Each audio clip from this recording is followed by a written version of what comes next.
ওই চোর চোর চোর চোর চোর, ভাই ধরেন ধরেন ধরেন, চোর চোর চোর।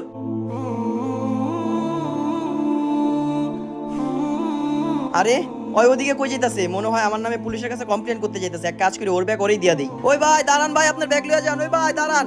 আরে কি আজব ছেলে, আমারে তাড়ানোর জায়গায় উল্টা কবরস্থানে ঢুকে বসে পড়ছে।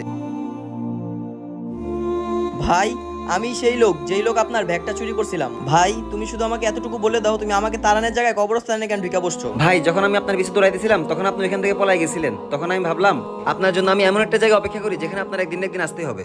মানে বুঝলাম না তো ভাই। মানে ভাই, কবরস্থান এমন একটা জায়গা যে জায়গায় একদিন না একদিন সবার আসতে হবে। তুমি যতই দৌড়াও না কেন ভাই, তোমার শেষ ঠিকানা কিন্তু এই কবরস্থান।